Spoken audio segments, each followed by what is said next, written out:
Gaurko kronika proteina vegetalen ingurukoa izango da.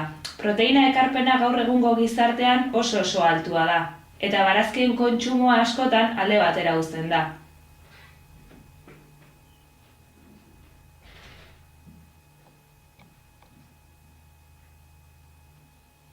Gaurko kronika proteina vegetalen ingurukoa izango da.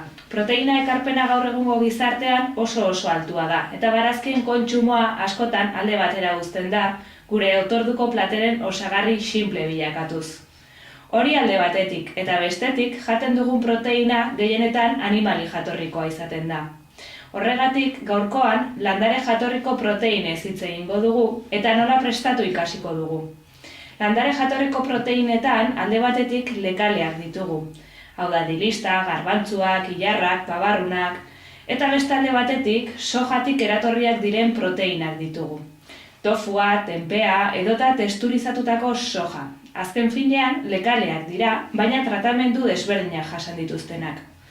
Tenpea soja fermentatua da, horretarako rhizopus onddoa erabiltzen delarik.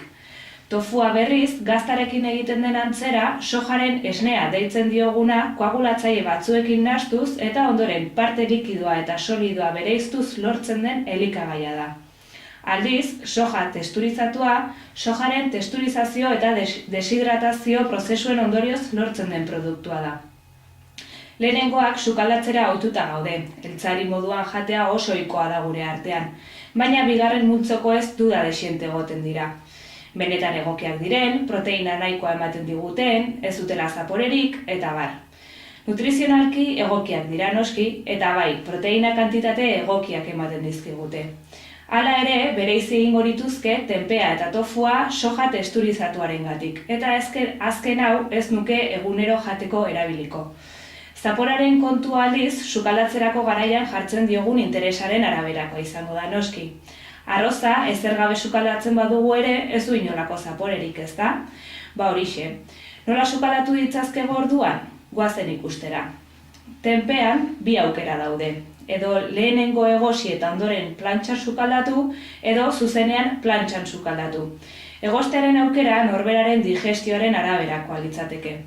Baina hori erabakita mazeratzea gomendatzen dut. Horretarako, bol batean, dagoeneko xafletan moztu dugun tenpeari, laranja eta limoiztukuak, soja saltsa eta nahi ditugun belar eta espeziak gehitu dizkiogu. Eta 2 orduz utziko dugu mazeratzen.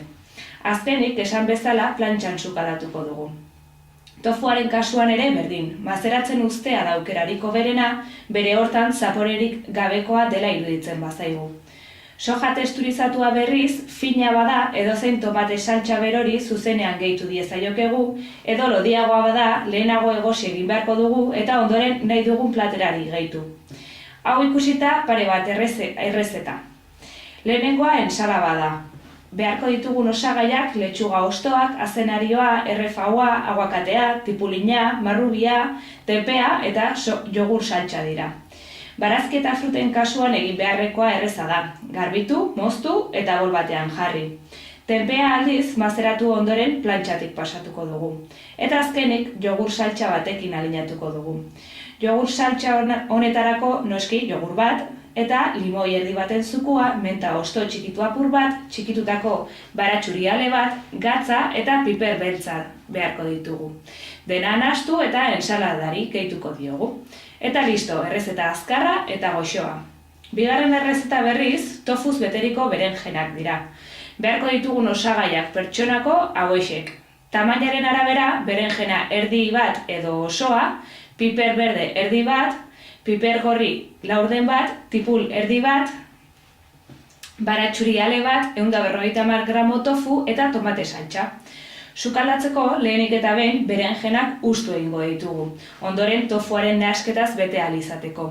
Horretarako horizontalean moztuko dugu berenjena eta labain baten laguntzaz ustuko dugu alboetan mamia utziz, tofu nahasketa albotatik atera ez dadin. Behin berenjena ustuta dugunean labera sartuko dugu sukaldatu dadin. Bitartean, tipula, piperrak eta atera dugun berenjena mamia sukaldatu egingo dugu. Bestalde, tofua ondo lehortuko dugu sukaldeko paperaren laguntzaz. Barazkiak eginak ditugunean tofua eskuekin birrindu eta barazkiei gehituko diegu. Tomate saltsa ere gehituko dugu eta egosten apur bat utzi ondoren sutik atera eta labean sukalatu dugun berenjena beteko dugu. Azkenik, nahi izan ezkero, gaztapur bat botako diogu eta labean gratinatuko dugu. Eta listo, bigarren errezeta ere bukatuta. Esan bezala, sukaldean zertxo bai saltxatzen badugu plater goxoak lortuko ditugu, bai haragi jatorriko elikagaiak erabiltzen ditugunean, baita gaur ikusi ditugun landare jatorrikoak erabiltzen ditugunean ere. Eta noski, animatu egiten zaituztet, landare jatorriko proteina hauek probatzera eta kontsumitzera. Dena haragia edo arraia izan ez dadin. Besterik ez gaurkoz, horrelako errezeta gehiagorako sartu irubebikoitza.garazirizarraga.comen edo Facebooken Garazirizarraga dietista eta nutrizionista bezala aurkituko nauzue.